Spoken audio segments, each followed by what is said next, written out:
Hi అండి అందరికీ. అందరు ఎలా ఉన్నారు? మేమైతే చాలా బాగున్నాము. రీసెంట్గా విలేజ్కి అయితే వెళ్ళాము. మా ఊర్లో బొడ్రాయి పండుగ ఉంది కాబట్టి ఇంకా ఫెస్టివల్కి ముందు రోజే నిండు బిందెతో వాటర్ తీసుకెళ్ళి బొడ్రాయికి పోయాలి కాబట్టి ఇంకా నేనైతే వాటర్ తీసుకెళ్తున్నాను. ఫస్ట్ బొడ్రాయి పండుగ అయితే కాదు, కానీ ఇది థర్డ్ బొడ్రాయి కదా. ఫస్ట్ది ఎలా అయితే జరుపుతారో థర్డ్ది కూడా అలాగే జరుపుకుంటారు కదా. ఇంకా ఈరోజు అయితే ఇంకా వాటర్ తీసుకెళ్ళి బొడ్రాయికి పోస్తారు అనమాట. ఇక్కడ వచ్చిన మిస్టేక్ ఏంటి అంటే ఫస్ట్ బొడ్రాయి పండగకి ఇత్తడి బిందె తీసుకోలేదు. అందరూ ఇత్తడి బిందెలతోనే వాటర్ పోస్తారు. నేను ఒక్కదాన్నే స్పెషల్గా స్టీల్ బిందెతో వాటర్ పోస్తున్నా.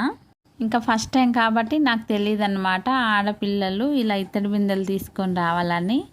ఇంకా నేను అలాగే ఇంటికి వెళ్ళిపోయాను కాబట్టి ఇంకా మా ఊర్లోనే బిందెలు అమ్ముతున్నారు కదా అనేసి అక్కడికైతే వెళ్ళాను. నేను వెళ్ళేసరికి ఇతడి బిందెలు అన్నీ అయిపోయి స్టీల్ బిందెలు మాత్రమే ఉన్నాయి అనేసి స్టీల్ బిందె అయితే తీసేసుకున్నాను.